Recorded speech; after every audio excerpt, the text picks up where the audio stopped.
My sister arrived from overseas with luxurious gifts.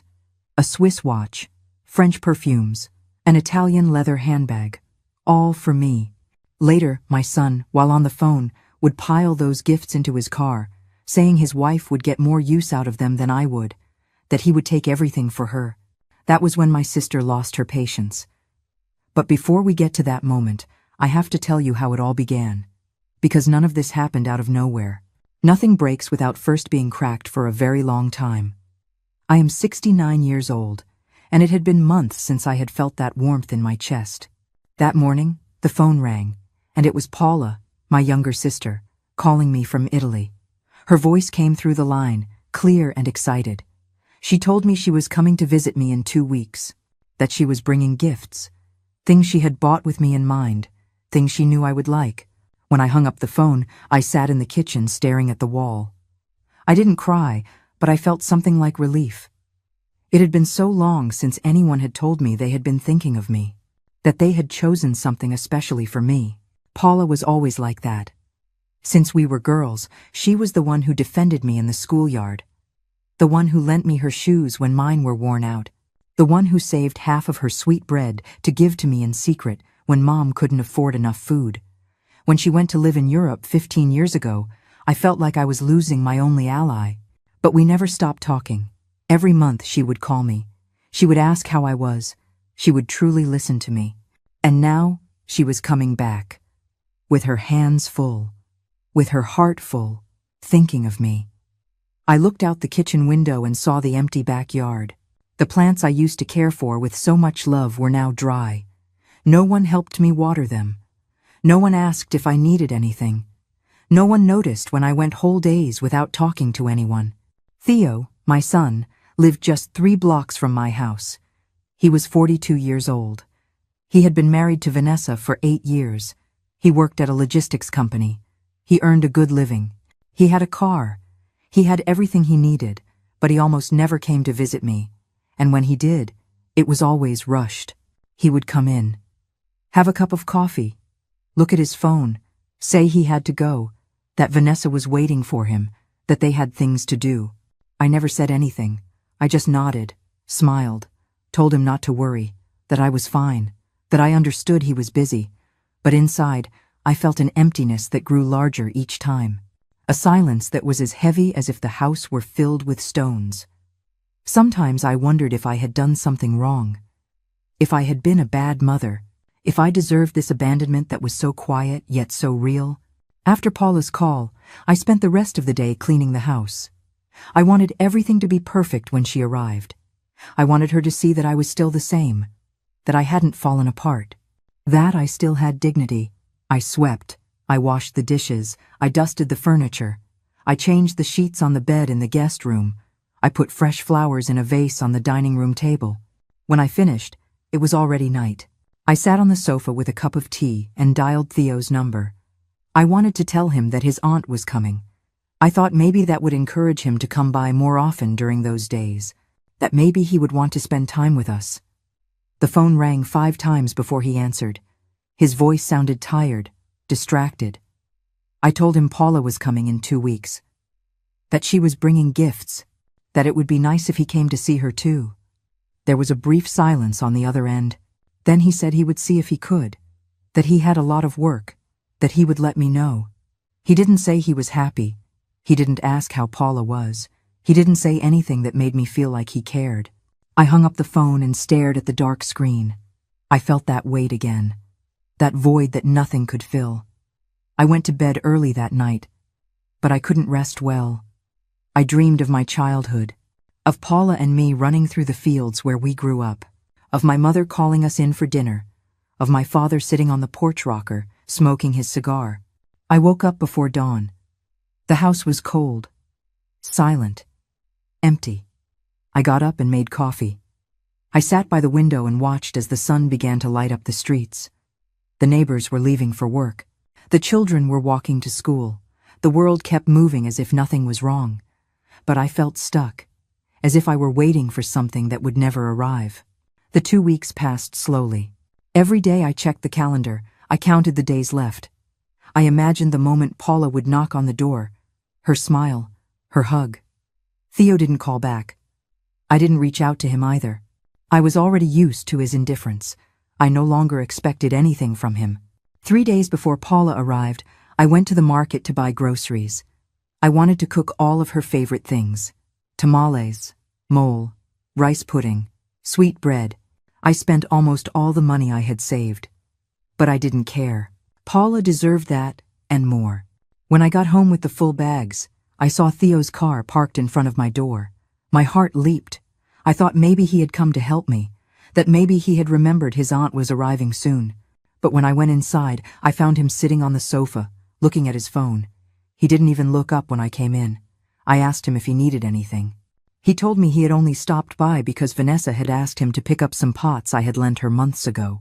He didn't ask if I needed help with the groceries. He didn't ask how I was. He just took the pots and left. I closed the door behind him and stood in the hallway.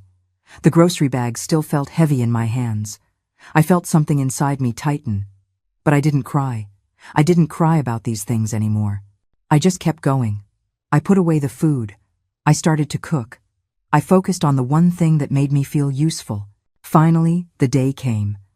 Paula texted me that her flight had landed, that she would be at my house in an hour. I got ready as best I could. I put on a dress I hadn't worn in a long time. I put on a little makeup. I did my hair carefully. When I heard the taxi pull up in front of my house, I ran to the door. I saw Paula getting out with 2 large suitcases. Her hair was shorter, a few gray hairs she didn't have before, but her smile was the same as always. We hugged in the doorway. I felt something inside me loosen, as if I could finally breathe. She came into the house and put her suitcases on the floor. She took my hands and looked me in the eyes. She told me I looked tired, that I had lost weight, that she was worried. I told her I was fine, that it had just been a difficult year, nothing serious. But she knew me too well. She knew when I was lying. She sat on the sofa and opened one of the suitcases. She started taking out things wrapped in tissue paper, elegant boxes, bags with logos I recognized from magazines. She told me everything was for me, that she had thought of me in every store she visited, that she wanted to see me smile. I opened the first package. It was a Swiss watch, silver, elegant, with a soft leather strap. I had never had anything like it in my life. The second package contained French perfumes, 3 carved glass bottles. They smelled of flowers and wood, of luxury, of things I never bought for myself. The third gift was an Italian leather handbag, caramel-colored, with perfect stitching, soft to the touch, heavy, real. I was breathless looking at everything. I didn't know what to say. I felt like I didn't deserve so much.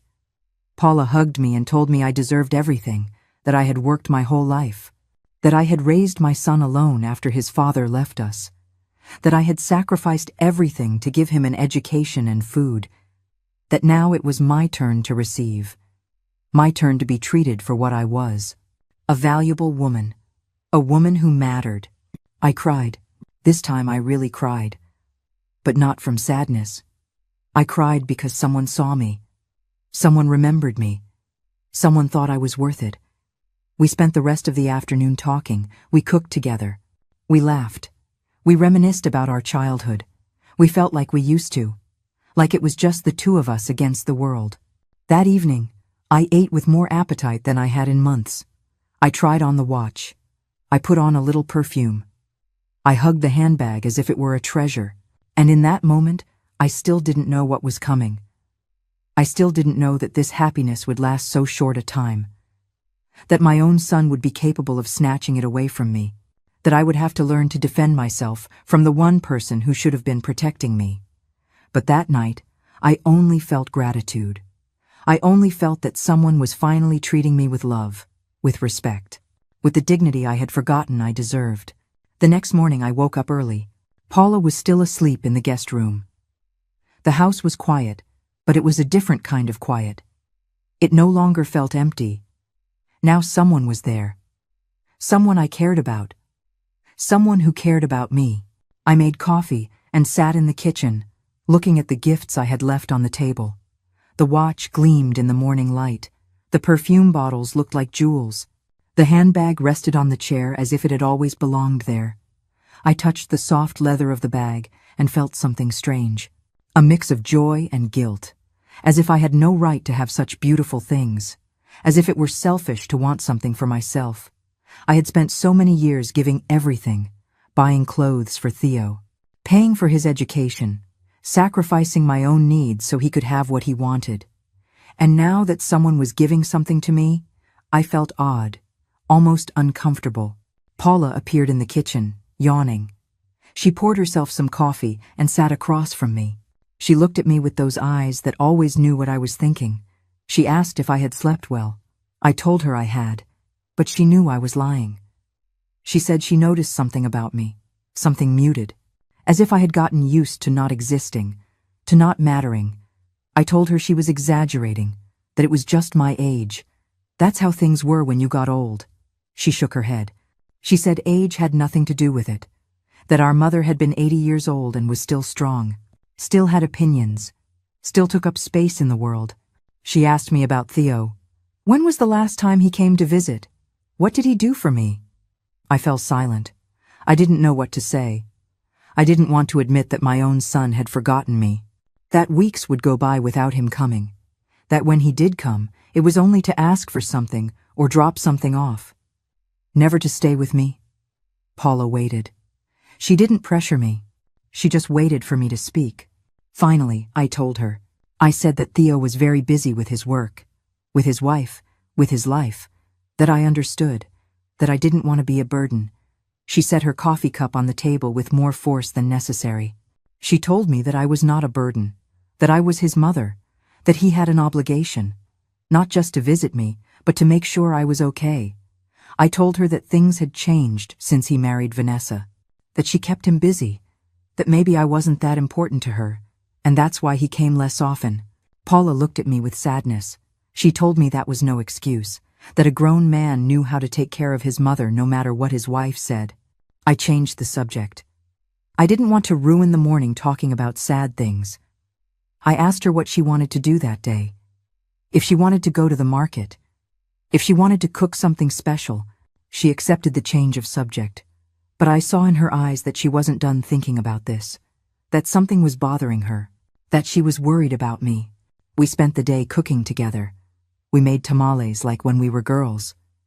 Paula remembered perfectly how Mom used to prepare them, how she folded the husks, how she knew when they were ready.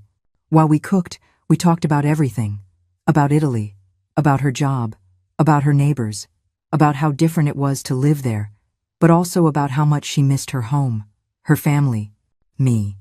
She told me she had thought about asking me to come live with her, that she had space in her apartment, that we could spend our last years together. I felt something in my chest, a mix of hope and fear. I told her I couldn't leave my house, my life, even if that life was lonely, even if no one visited me. It was the only thing I knew. She didn't insist. She just nodded. But I saw in her face that it hurt her to see me so alone, so resigned. In the afternoon, my phone rang. It was Theo. He asked if Paula had arrived yet. I told him she had, that she was with me, that we were cooking. There was a brief silence.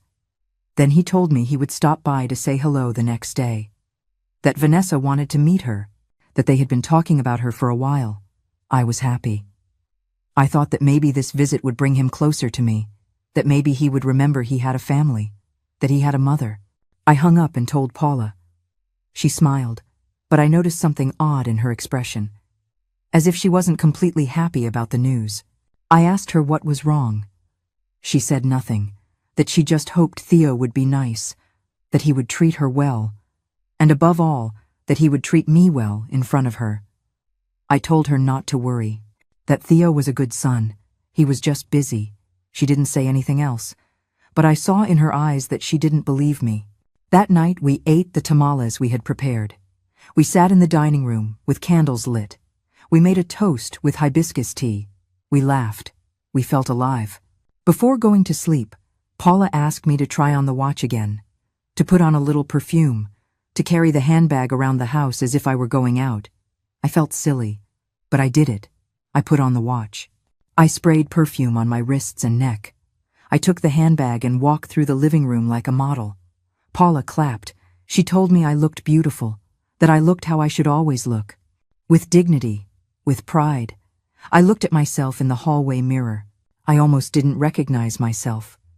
It had been so long since I had seen myself like that, put together, cared for, as if I mattered. I took everything off before sleeping. I put the watch in its box, the perfumes on my dresser, the handbag in my closet, as if they were too valuable to be used, as if I didn't deserve to use them every day. Paula saw me putting everything away and shook her head. She told me those things were for using, for enjoying, not for storing away like museum pieces. I promised her I would use them, but deep down, I knew I was scared. Scared of ruining them, scared of something happening to them, scared that someone would tell me it was ridiculous for a woman my age to have such elegant things. The next morning, I woke up nervous. Theo was coming at noon. I wanted everything to be perfect. I wanted him to see that his aunt and I were fine, that we were happy. I cleaned the house again, even though it was already clean. I prepared enough food for an army. I set the table with the good tablecloth, the one I only used for special occasions. Paula stopped me. She told me to stop running around, to sit down, to breathe, that my son didn't deserve so much effort if he never came to see me, but I couldn't help it. I needed everything to be perfect. I needed to show him that I was still good for something, that I could still be a good mother, a good hostess. At 2 o'clock, I heard Theo's car park in front of my house. My heart started beating faster. I felt that anxiety I always felt when he came. That need to please him, to make him feel comfortable, to make him stay a little longer. I opened the door before he knocked. He came in with Vanessa behind him. She was wearing a tight dress, high heels. Her hair was perfectly straightened, flawless makeup. She greeted me with a kiss on the cheek. But it was cold, quick, like a formality. Theo gave me a brief hug. He asked where Paula was, as if I didn't matter, as if he had only come for her. Paula came out of the kitchen, drying her hands. She hugged Theo warmly. She told him how much he had grown, that he looked a lot like his father, my late husband. Theo smiled. It was the first time I had seen him smile like that in a long time, as if he remembered something good, something important. Then Paula greeted Vanessa. She was polite, kind, but I noticed she was watching her carefully, as if she were studying her. We sat in the living room. I served coffee. I offered sweet bread.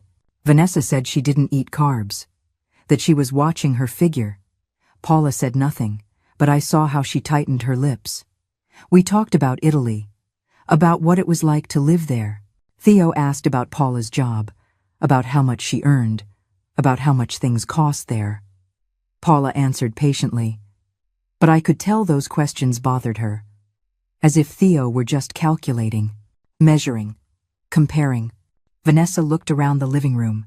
Her eyes stopped on the dining room table where I had left Paula's gifts, the watch, the perfumes, the handbag. She got up and walked over. She picked up the handbag without asking permission. She examined it, opened it, ran her hand over the leather. She said out loud that it was beautiful, that she had always wanted a bag like that they cost about $1,000 in the stores here. My heart stopped. I felt a cold knot in my stomach. Paula got up too. She walked toward Vanessa, calmly, unhurriedly. She took the handbag from her hands, gently but firmly. She told her it was a gift for me, that she had bought it especially for her sister. Vanessa smiled. But it was a fake smile, she said, of course. That she was just admiring it, that it was very nice. But I saw something in her eyes, something that scared me. An ambition, a desire, a determination. Paula put the handbag back on the table. But this time she placed it closer to me, as if protecting it. The rest of the visit was awkward. Theo spoke little. Vanessa kept glancing at the gifts. I tried to keep the conversation going, but I felt a tension in the air I couldn't ignore. When they finally left, Paula closed the door and leaned against it. She looked at me and shook her head. She told me that woman was dangerous, that she had seen how she looked at my gifts, as if they were already hers, as if I had no right to have them. I told her she was exaggerating, that Vanessa had only been curious. Nothing more. Paula took my hands. She looked me in the eyes. She told me to be careful, to not let anyone take what was mine, that I deserved to have nice things, that I deserved to be respected. I nodded. But deep down, I didn't believe her. I didn't believe Vanessa was capable of doing something bad. I didn't believe my own son would let her disrespect me. But I was wrong, very wrong. And I would soon find out in the worst possible way. The next few days were peaceful. Paula and I fell into a pleasant routine. We had breakfast together.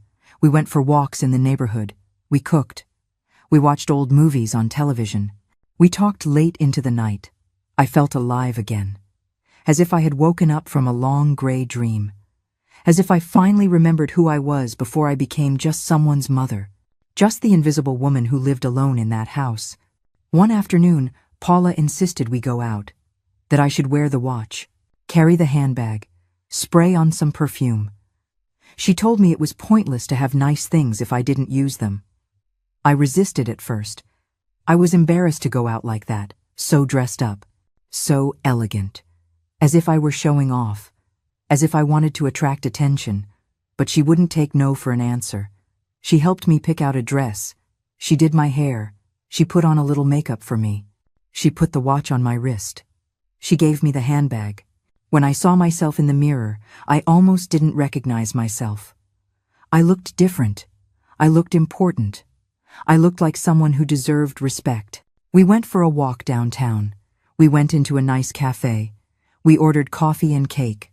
We sat by the window watching people go by. Paula took a picture of me with her phone. She told me I looked radiant, that this was how I should always look. I smiled. But inside, I still felt that little voice telling me I didn't deserve this, that it was too much, that a woman my age shouldn't be walking around like this. When we got back home, it was late afternoon. I left the handbag in my room. I carefully took off the watch. I put it back in its box as if it were a fragile treasure. Paula saw me and sighed.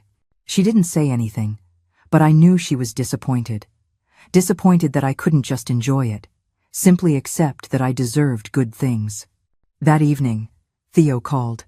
He asked if Paula and I wanted to come to his house for dinner on Sunday. He said Vanessa would cook, that it would be nice to spend time as a family. I was thrilled. It had been more than 6 months since he had invited me to his house. I thought maybe Paula's presence had made him reflect, that maybe he remembered I existed, that I was his mother. I told Paula. She didn't seem as enthusiastic. She asked if I was sure we wanted to go, if I wouldn't rather we spend that day alone.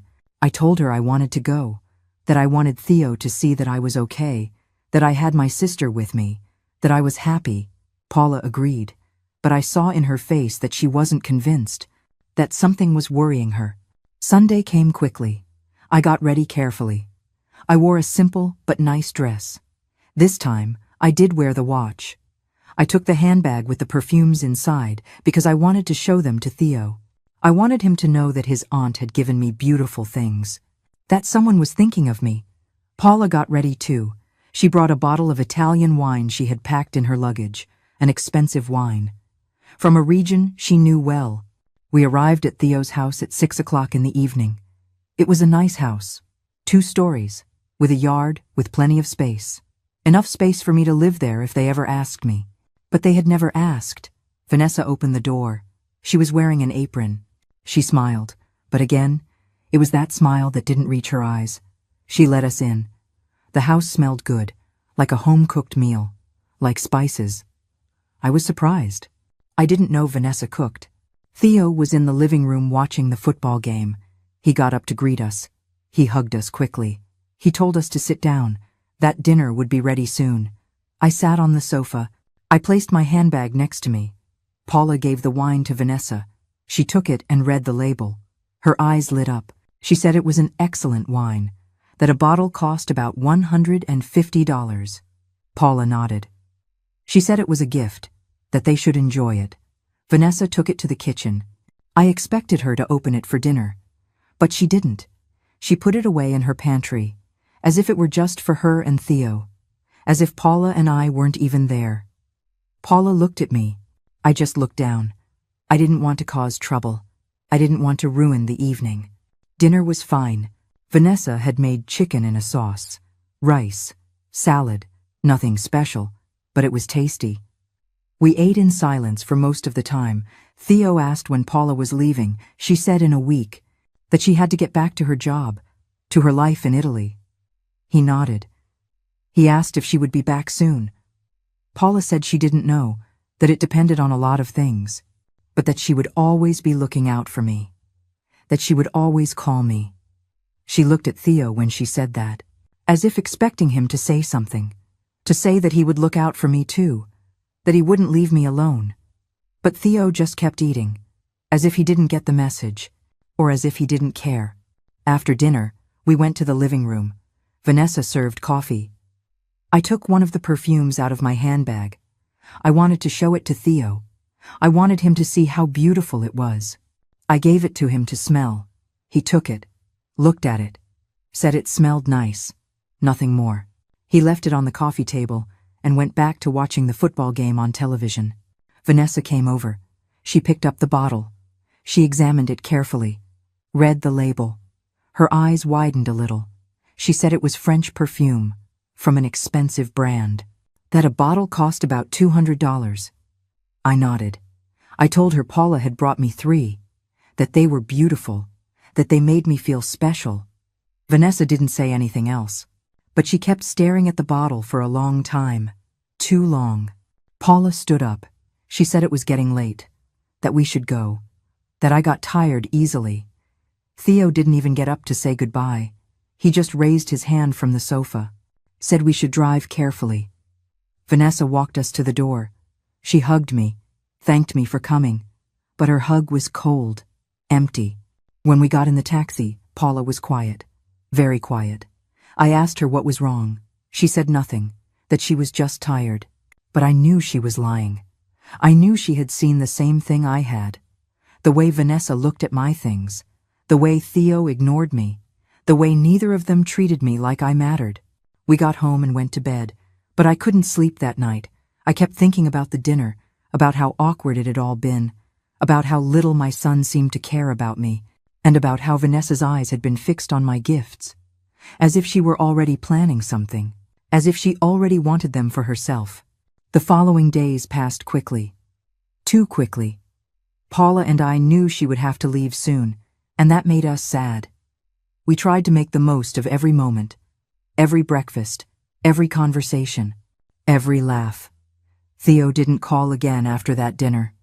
I didn't reach out to him either. I had grown accustomed to his silence, his distance, his indifference.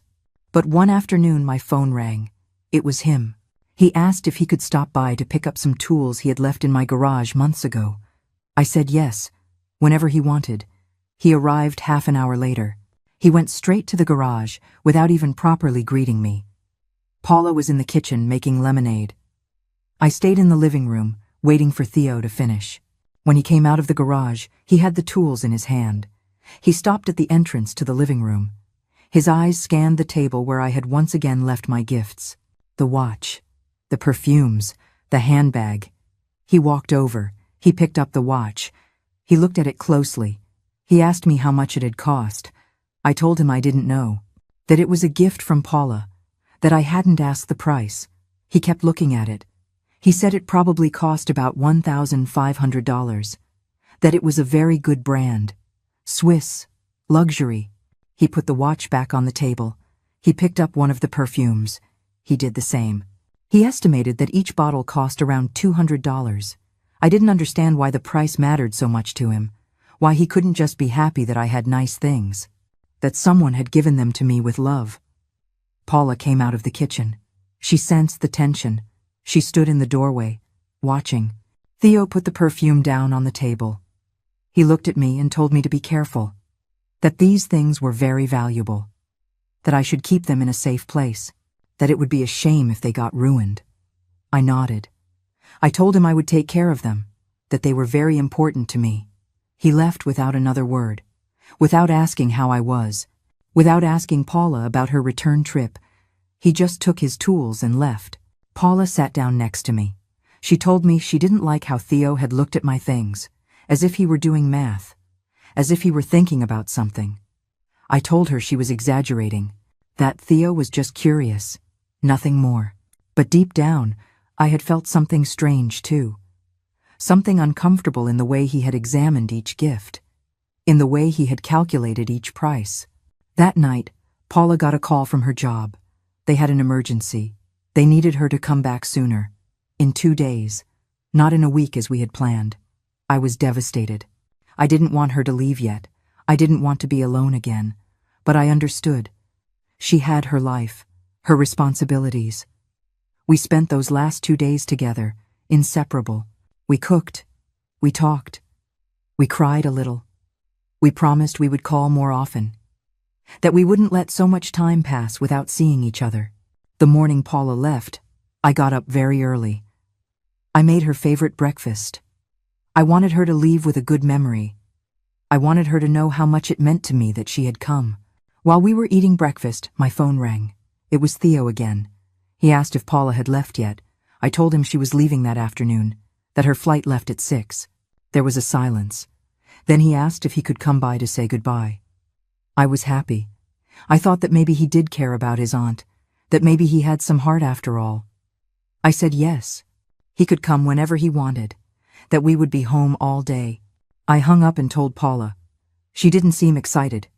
She just nodded, as if she already expected something like this to happen. Theo arrived at noon. This time he came with Vanessa. They came in together. He was holding a small gift bag. I was surprised. I didn't expect them to bring anything. They sat in the living room. Theo gave the bag to Paula. She opened it. There were chocolates, a card, simple things. But the gesture was nice. Paula thanked them. She hugged them. She told them it was a pleasure to see them, that she hoped they would take care of me, that they wouldn't leave me alone for so long. Theo nodded. He said yes, that he would come by more often. But I knew he wouldn't. I had heard that promise before. Vanessa got up. She walked to the table where my gifts were. Again, as if they were a magnet. As if she couldn't help it. She picked up the handbag, opened it, looked inside. She said it was beautiful. That she had one similar, but not as good. That this one was better quality. Paula watched her, carefully, attentively. Vanessa put the bag down. She picked up one of the perfumes. She uncapped it, sprayed a little on her wrist, smelled it, smiled, said it smelled incredible, that it was perfect for her. I felt a cold knot in my stomach. I didn't like the way she said that, as if it were already hers, as if I weren't even there. Paula stood up. She walked toward Vanessa. Calmly, she took the perfume from her hand, capped it, put it on the table, away from her. She told her in a soft but firm voice that all of this was for me, that she had bought it for her sister, that it wasn't for anyone else. Vanessa laughed. She said, of course, that she was just trying it, that there was no problem. But her laugh sounded fake, forced, and her eyes showed something else. They showed annoyance, resentment. Theo got up. He said it was getting late, that they had to go, that they had things to do. They said their goodbyes quickly. Vanessa gave me a kiss on the cheek, but it was even colder than the other times. When they left, Paula closed the door and sighed. She looked at me with concern. She told me to be very careful, that that woman wanted my things, that she would do whatever it took to get them. I told her she couldn't, that they were mine, that Theo would never allow something like that. Paula shook her head. She told me Theo wouldn't defend me, that she had already seen it, that he was completely controlled by his wife, that he did whatever she asked. She told me to put my things away safely, to put them somewhere no one else could see them, where no one could touch them. But I didn't listen to her. I thought she was being paranoid, that Vanessa wouldn't do anything bad, that Theo would never betray me like that. I was so wrong. That afternoon I took Paula to the airport. We hugged for a long time. She made me promise to call her if anything happened, if I needed help, if anyone disrespected me. I promised I would. But deep down, I thought it wouldn't be necessary, that everything would be fine. I watched her go through security. I stood there until she disappeared into the crowd. I felt a huge emptiness in my chest, as if something had been torn out of me. I went home alone. The house was silent again, empty again, just like before Paula arrived. I sat in the living room. I looked at my gifts on the table. The watch gleamed. The perfumes looked elegant. The handbag rested there like a reminder that someone loved me, that someone thought of me. But for the first time, I felt afraid of losing them, afraid that someone would take them from me, afraid that Paula was right. I took the handbag. I brought it to my room. I put it in the closet, hidden, protected. I did the same with the perfumes, and with the watch. I put them all away, as if they were secrets, as if I had no right to have them in sight. And then I realized something terrible. I realized I no longer felt safe even in my own home, that I no longer trusted my own son, and I was right not to trust him, because the worst was yet to come. The first few days without Paula were hard. The house once again felt too big, too quiet, too empty. I would wake up in the mornings and for a second, I'd forget she was gone. I'd expect to hear her voice from the kitchen, but there was only silence. Theo didn't call. Not once. Not even to ask if she had arrived safely from the airport. Not to ask how I was. Nothing. I didn't reach out to him either. Something inside me had changed. Paula's words kept echoing in my head, her warning, her concern, and even though I tried to ignore them, I couldn't. I had put all my gifts away in my bedroom closet. I would take them out from time to time just to look at them, to remember that someone had thought of me, but I no longer left them in plain sight. I didn't feel safe doing that anymore. One afternoon the following week, the doorbell rang. I wasn't expecting anyone. I looked through the window and saw Theo's car parked in front of my house. I felt a mix of joy and nervousness. I opened the door. He was there with Vanessa. They were both smiling. They told me they were just stopping by to say hello, that they wanted to see how I was now that Paula was gone. I let them in. I offered them coffee. They sat in the living room. Vanessa looked around as if searching for something. Her eyes stopped on the dining room table, the table where my gifts used to be. She asked where the things Paula had brought me were. She said she wanted to see them again, that they were so beautiful. I told her I had put them away, that I didn't want them to get ruined, that they were very valuable to me. She insisted. She said she just wanted to look at them for a moment, that she loved that handbag, that she couldn't stop thinking about it. Something in her tone made me uncomfortable, but I didn't want to be rude. I didn't want to create problems. So I went to my room and took the handbag out of the closet. When I returned to the living room, I gave it to her. She took it with both hands. She opened it. She looked inside. She ran her fingers over the leather.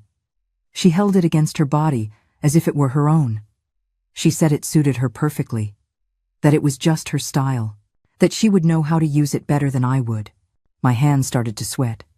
I told her it was a gift from my sister, that it meant a lot to me, that it wasn't something I used every day, but I cherished it. Vanessa looked at me, smiled, but it was a strange smile. She told me she understood, that she was just admiring it, that it was obvious a bag like that was too elegant to be kept hidden in a closet. Theo said nothing. He was sitting there looking at his phone, as if he didn't care about the conversation, as if nothing strange was happening. Vanessa finally gave the bag back to me, but she did it slowly, as if it pained her to let it go, as if she wanted to keep it. They stayed a while longer. We talked about unimportant things, the weather, the traffic, nothing real. And then Vanessa said something that sent a chill down my spine. She said it would be nice if I gave her something as a gift, that we were family after all, that sharing was a nice thing to do, that surely Paula had brought enough things for me to spare one. I fell silent. I didn't know what to say. I felt like I was being backed into a corner, that they were pressuring me. Theo looked up from his phone. He looked at me.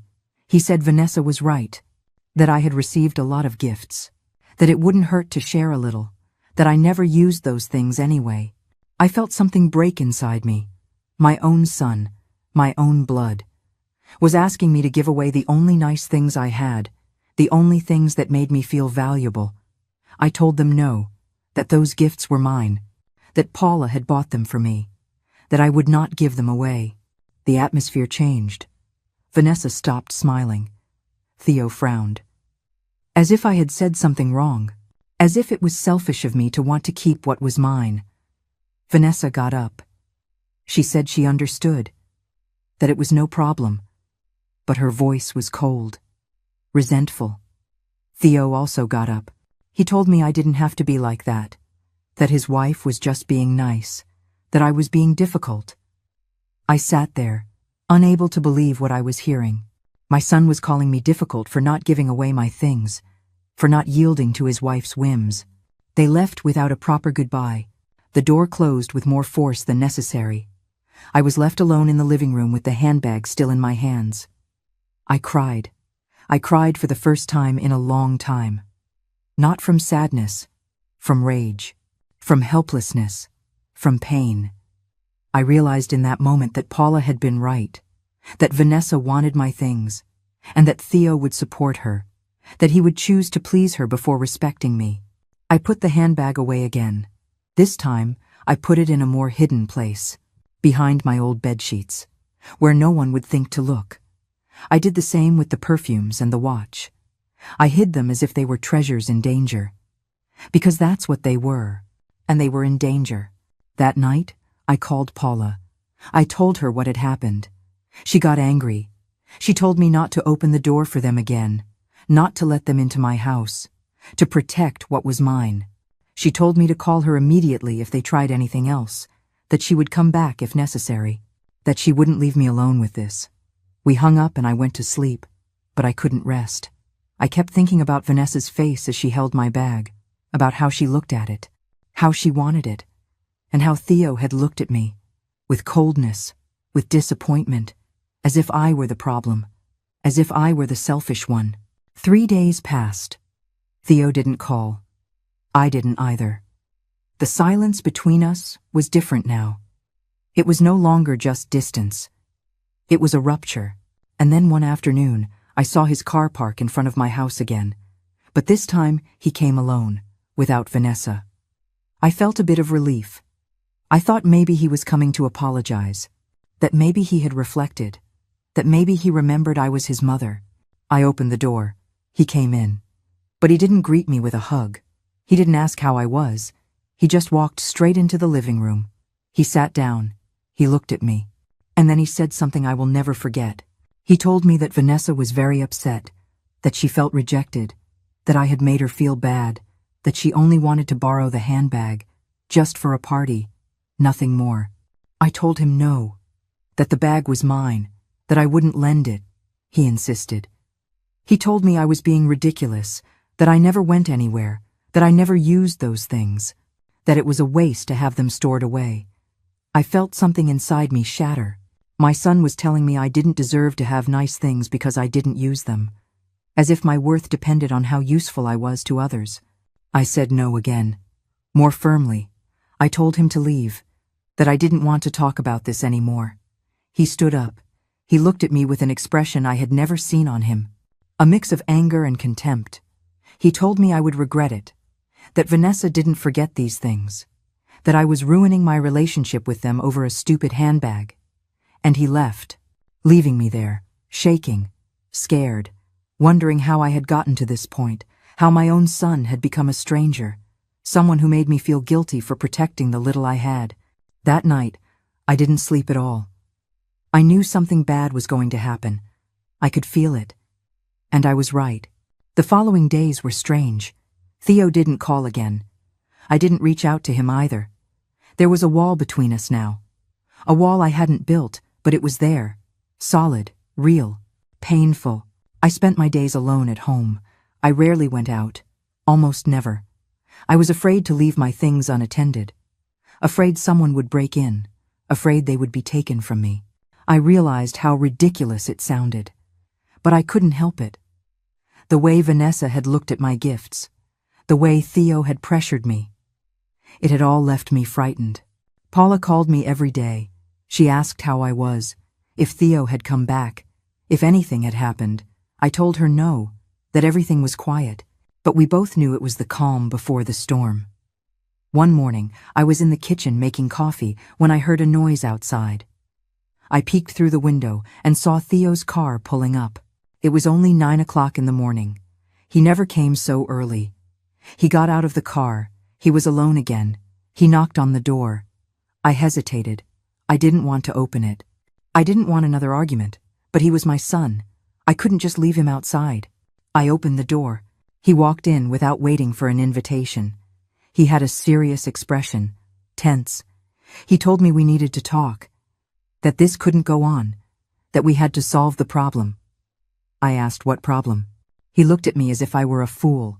He told me the problem was my attitude, that I was being selfish, that Vanessa had only asked for a favor and I had turned it into a drama. I felt rage rise in my throat. I told him there was no drama, that I had simply said no, that I had the right to say no, that my things were mine. He raised his voice. He told me I didn't understand, that Vanessa was his wife, that she was important to him, that I should make an effort to get along with her. I told him I had always been kind to her, that I had never disrespected her, that the only thing I wouldn't do was give or lend her my things. Theo walked toward the dining room. He looked at the empty table. He asked me where the gifts were. I told him they were put away, in a safe place. He looked at me intently. He asked where, exactly. I told him that was none of his business, that they were my things and I decided where to keep them. His expression changed. It became harder, colder. He told me I was being paranoid, that no one was going to steal anything from me, that I was exaggerating. But I knew I wasn't exaggerating. I saw it in his eyes. I saw that he had come with a plan, that Vanessa had sent him, that he wouldn't leave without getting what he wanted. I asked him to leave, that we had talked enough, that there was nothing more to say. He didn't move. He stood in the middle of the living room, staring at me, as if he were calculating, thinking. Then he took out his phone. He dialed a number. He put it on speaker. It was Vanessa. She started talking. She told me she didn't understand why I was being so difficult, that she only wanted to use the handbag once, for a wedding, that she would return it afterward. I told her no, that I had already said no, that I wouldn't change my mind. Her tone changed. It became sweeter, more manipulative. She told me I didn't need it, that I never went out, that I was wasting it, that a woman my age had nowhere to use such things. It felt like I had been slapped, a woman my age, as if being 69 years old meant I no longer deserved to have nice things, as if my life was no longer worth anything. I told her to hang up, that I didn't want to listen to her anymore. Theo ended the call. He looked at me with disappointment. He told me I was forcing him to choose, that I was putting material things above family, that I was being a bad mother. Those words hurt me more than anything else. A bad mother. Me who had sacrificed everything for him. Me who had worked double shifts to give him an education. Me who never bought anything for myself so that he would never lack for anything. And now he was calling me a bad mother for not giving away the only thing someone had given me with love. I told him to leave, that I didn't want to see him anymore, that he shouldn't come back until he could respect me. He laughed.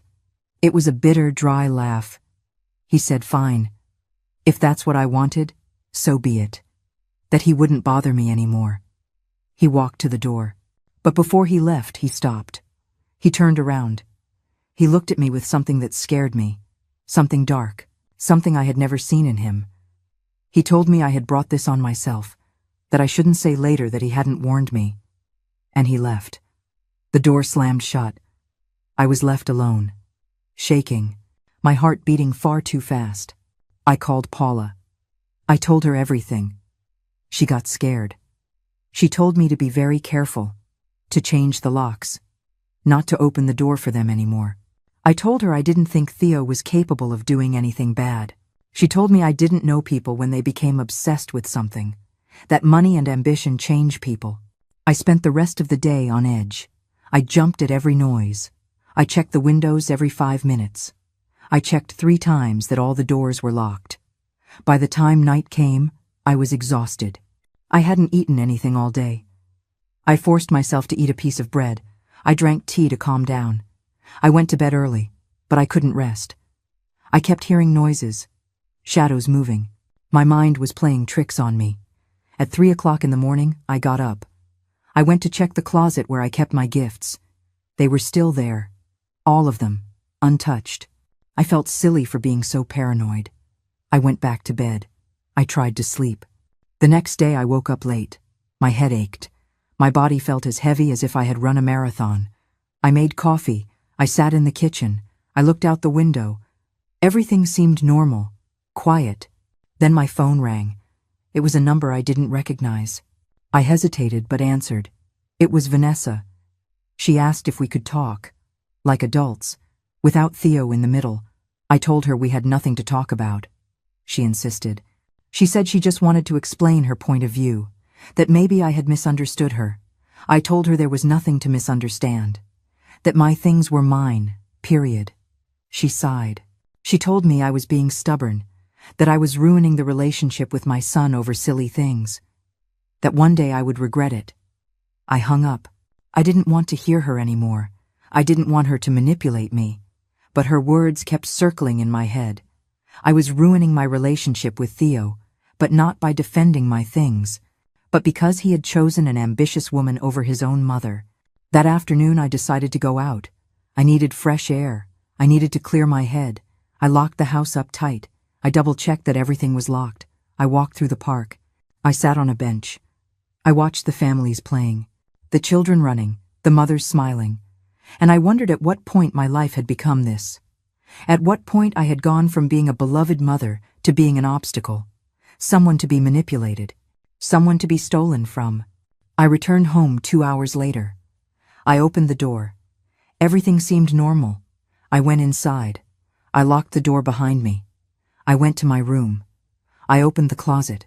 I looked behind the sheets. My heart stopped. The handbag was gone. I checked again. I moved all the sheets. I searched every corner of the closet. The perfumes were gone too. And the watch. Everything had disappeared. Someone had entered my house. Someone had gone through my things. Someone had robbed me. And I knew exactly who it had been. I stood in front of the empty closet, unable to breathe. My hands were shaking. My head was spinning. I felt like the floor was moving beneath my feet. I checked again and again, as if my eyes were lying to me, as if the gifts would magically reappear. But they weren't there. Nothing was there. I sat on the edge of the bed. I tried to think. I tried to understand how this had happened. I had locked the house up tight. I had checked the doors, the windows. Everything was locked when I left. And then I knew. Theo had a key to my house. I had given it to him years ago, for emergencies, for when I needed help. I never thought he would use it like this. I never thought he would use it to rob me. I felt sick to my stomach. I ran to the bathroom. I knelt in front of the toilet. But nothing came out. Only dry heaves. Only the crushing weight of betrayal. I splashed my face with cold water. I looked at myself in the mirror. I saw an old woman, tired, defeated. A woman whose own son had just robbed her. I came out of the bathroom. I picked up my phone. I dialed Theo's number. It rang 5 times. He didn't answer. I dialed again. Again, he didn't answer. I dialed Vanessa. She didn't answer either. I sent them text messages. I told them I knew what they had done, to return my things, that this was theft, that they were the worst kind of people. The messages were marked as read, but there was no reply. I sat on the sofa. The tears began to fall. I couldn't stop them. I cried like I hadn't cried in years. I cried for the betrayal, for the loss, for the humiliation that my own son had treated me this way. I called Paula. She answered on the second ring. She heard my broken voice and knew immediately that something terrible had happened. I told her everything, that I had been out for 2 hours, that when I came back everything was gone, that Theo had a key, that I knew it was him. Paula screamed. I had never heard her so angry. She told me to call the police. To report the theft, not to let them get away with it. I told her I couldn't, that he was my son, that I couldn't get him in trouble with the law, that I couldn't do that to him. She told me he had no problem doing this to me, that I had to defend myself, that I had to get back what was mine. But I didn't know if I could. I didn't know if I had the strength. I felt so tired, so old, so useless. Paula told me to wait, to do nothing, that she was catching the next flight, that she would be there in 2 days, that we would fix this together. We hung up. I sat on the sofa until it got dark. I didn't turn on the lights. I didn't eat. I didn't do anything. I just sat there, in the darkness, thinking about how my life had come to this. That night, I didn't sleep. Every noise startled me. I was afraid they would come back, that they would want more, that they would do something worse to me. The next morning, the doorbell rang. I peeked through the window. It was Theo, alone, without Vanessa. I didn't want to let him in, but I needed to see his face. I needed to hear him admit what he had done. I opened the door. He walked in as if nothing had happened, as if it were a normal day, as if he hadn't robbed me the day before. He sat on the sofa. He looked at me. He asked why I had been bothering him with messages, why I was being so dramatic. I couldn't believe what I was hearing. I yelled at him. I told him I knew what he had done, that he had come into my house, that he had taken my things, that he had robbed me. He shook his head. He told me I was crazy, that he hadn't done any of that he didn't know what I was talking about. But I saw something in his eyes, a flicker of guilt, of nervousness. I knew he was lying. I told him he had a key to my house, that no one else could have gotten in, that I knew it was him. He stood up. He told me I was being paranoid, that I had probably lost the things and was now making up stories, that a woman my age sometimes forgets where she puts things, again, using my age against me again, as if I were senile, as if I were stupid. I told him to return my things or I would call the police. He laughed. He told me to go ahead, that I had no proof, that no one would believe me. And he was right. I had no proof, just my word against his, and he was a respectable man with a stable job. I was just a lonely old woman who was maybe confused. He left. He left me there, more broken than before, more alone than ever. I spent the rest of the day wondering what to do. If I should go to his house, confront Vanessa, look for my things. But I was scared, scared of what they might do to me, scared they would call the police and accuse me of something. Paula called me that night. She told me her flight was leaving the next day, that she would arrive in the afternoon, that I should hang on, that we would be together soon. I told her that Theo had come by, that he had denied everything, that he had made me feel like I was crazy.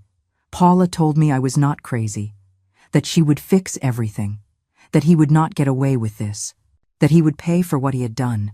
The next day, I cleaned the house. I don't know why. I guess I needed to do something, to keep my hands busy, not to think about the emptiness I felt. At 3 o'clock in the afternoon, Paula arrived. She had only a small backpack. She had come in a hurry, just for me. She hugged me at the door. And I cried again. I cried in her arms like a child. I cried out all the pain, all the shame, all the betrayal. She let me cry. She said nothing. She just held me. When I finally calmed down, we went inside. She sat in the living room. She looked at me with determination. She told me that now we would fix this, that we would go to Theo's house, that we would get back what was mine. I told her I was scared, that I didn't know if I could face them. She took my hands. She told me I wasn't alone, that she would be with me, that together we were stronger. We waited until 6 o'clock in the evening. Paula said it was better to go when they were both home, so there would be no way for them to deny things if we saw them there. We got into the car Paula had rented. She drove to Theo's house. My heart was beating so hard, I thought it would burst out of my chest. We arrived. Paula parked the car across the street. We saw Theo's car and Vanessa's. They were both there. Paula got out of the car. I stayed seated. I was afraid. She opened my door. She held out her hand. She told me it was time. Time to stand up for myself. To get my dignity back. I took her hand. I got out of the car. We walked together to the front door. Paula rang the doorbell. We waited. Vanessa opened it. Her face changed when she saw us. She tried to close the door, but Paula stopped her. She told her we needed to talk. That we weren't leaving until we got back what they had stolen. Vanessa said she didn't know what we were talking about. That we should leave or she would call the police. Paula smiled, but it was a cold smile. She told her that was perfect. To call the police. That we would be happy to explain to them how they had entered an elderly woman's home and stolen gifts worth more than $2,000. Vanessa turned pale. Theo appeared behind her. He saw us and his expression hardened. Paula looked him straight in the eye, and then she said something that changed everything. She said she knew exactly where my things were. That she had tracked them. That the handbag had a GPS tracker sewn into the lining. That she always put trackers in valuable things she gave as gifts, in case they were lost or stolen. She was lying, but they didn't know that, and it worked. Theo and Vanessa looked at each other. I saw the panic in their eyes, the way they swallowed hard, the way their bodies tensed up. Paula took out her phone. She showed them a screen. I don't know what it was exactly. Maybe some app, maybe nothing. But they didn't get close enough to check. They just watched from a distance. Paula said the signal was coming from inside this house. Specifically, from the second floor. From the room at the front. Vanessa took a step back. Theo clenched his fists, but neither of them said anything. Paula kept talking. In a calm, firm voice, without yelling, she said they had two options. Return everything right now, and this would stay between family. Or she would call the police and press charges for aggravated robbery, breaking and entering, theft from an elderly person.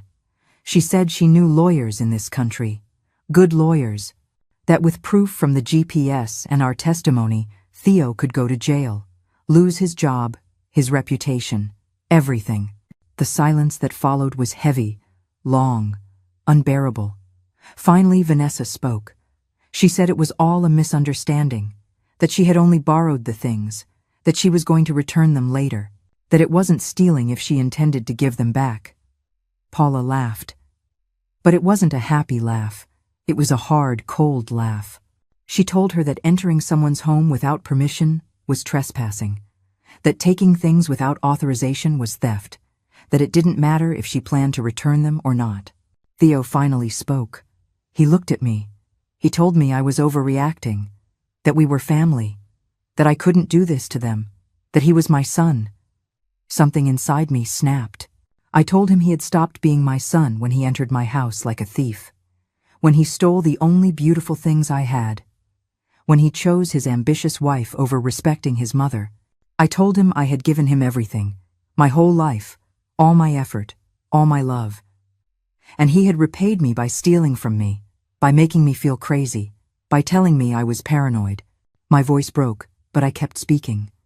I told him I had never asked him for anything, only respect, only that he let me have something for myself. And he couldn't even give me that. Theo looked down. For the first time, I saw him look ashamed. But he said nothing. He didn't apologize. He didn't ask for forgiveness. Paula gave him an ultimatum. They had 5 minutes to come down with everything, or she would dial 911.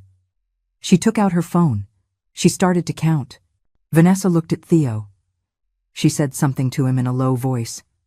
He shook his head. She insisted. They argued in whispers, but we could hear part of the conversation. Vanessa was saying they couldn't risk it, that if they called the police, everything would get worse. Theo was saying they were his things now, that he wouldn't give them back. Paula reached 3 minutes. She raised her phone. She dialed 9, then 1. Her finger hovered over the final one. Vanessa shouted for her to wait, that they would go get the things, that they would return them. She ran up the stairs. Theo followed her. Paula and I stayed in the doorway. My heart was pounding so hard my chest hurt.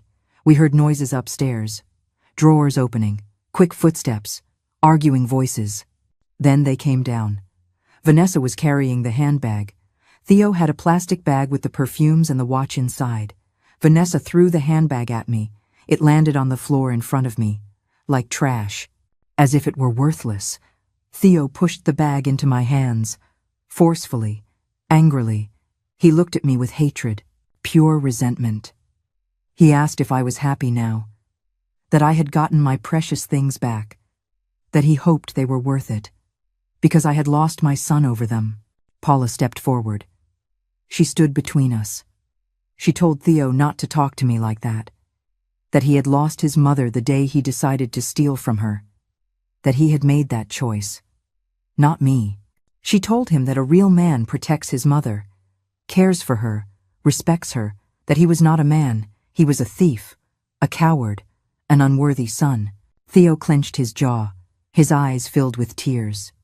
But I don't know if they were tears of remorse or rage. Vanessa grabbed his arm.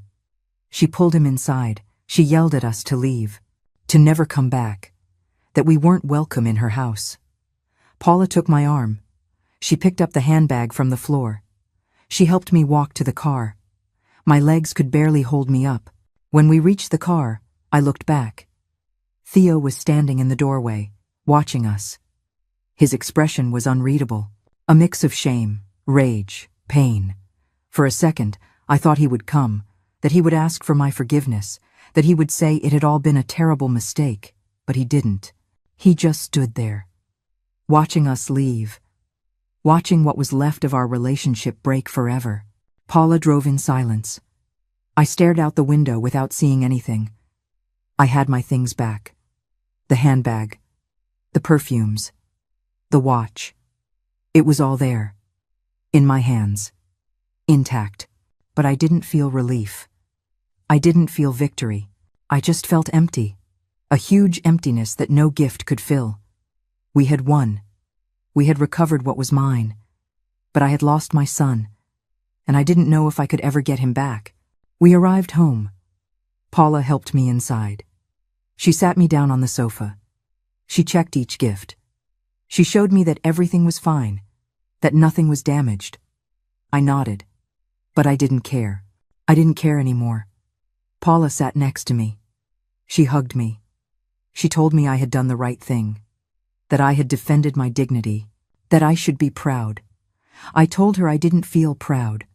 I just felt tired, sad, broken.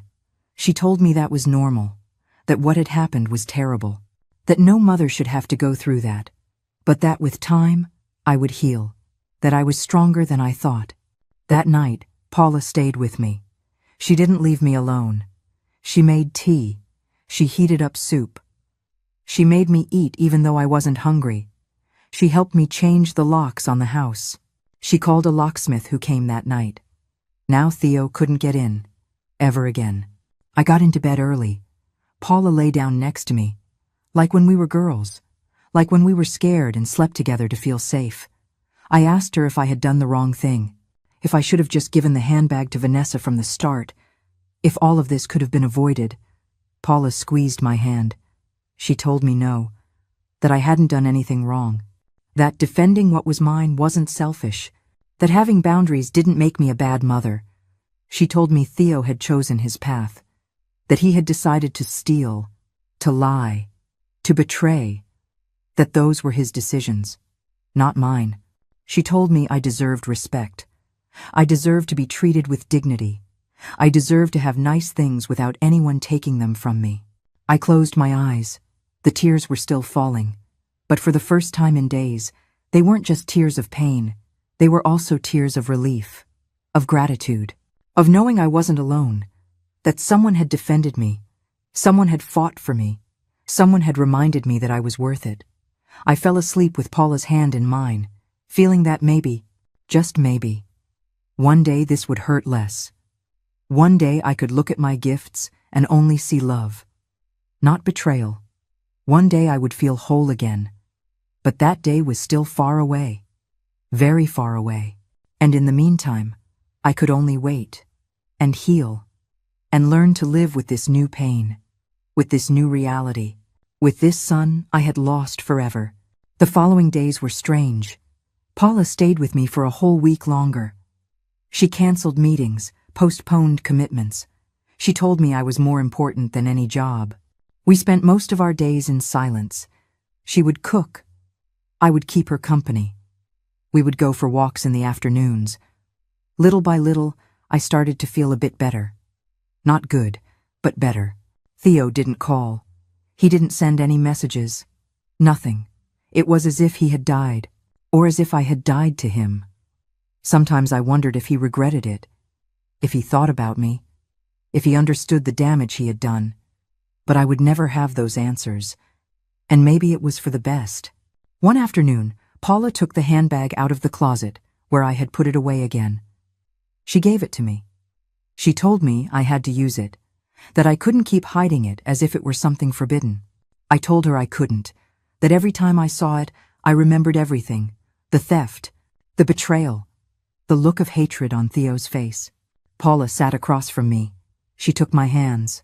She told me she understood, but that I couldn't let them win, that if I kept hiding my things, they would have achieved their goal. They would have succeeded in making me feel like I didn't deserve anything. She told me I had to reclaim the original meaning of those gifts, that they were symbols of love, that I mattered, that someone was thinking of me, and that I couldn't let Theo and Vanessa tarnish that. She was right. I knew it. But it was hard. So hard. That afternoon, she made me get dressed up. I put on a nice dress. She did my hair. She put on a little makeup for me. She put the watch on my wrist. She sprayed me with perfume. She gave me the handbag. We went for a walk downtown. We went into a store, to a cafe. Paula took pictures of me. She made me smile. She reminded me of who I was. A dignified woman, a valuable woman, a woman who deserved to take up space in the world. When we got home, I felt different. Not completely healed, but stronger. As if something inside me had woken up. Something that had been dormant for a very long time. Paula had to leave 3 days later. This time, the goodbye was different. It still hurt. But I no longer felt so lost, so alone, so broken. She hugged me at the airport. She made me promise I would use my gifts, that I wouldn't hide them, that I would go out, that I would live, that I wouldn't let fear lock me away. I promised I would try, and this time I meant it. The weeks went by. I learned to live with Theo's silence, with his absence, with the fact that I might never have a relationship with him again. It hurt. It hurt so much. There were nights I cried myself to sleep. There were days I wondered where I had failed as a mother, what I had done wrong for my son to treat me this way. But Paula called me every day. She reminded me that I had done nothing wrong, that some people just make bad choices, that Theo had chosen ambition and greed over love and respect. I started going out more, using my things, the watch on my wrist, the perfume on my skin, the handbag on my arm.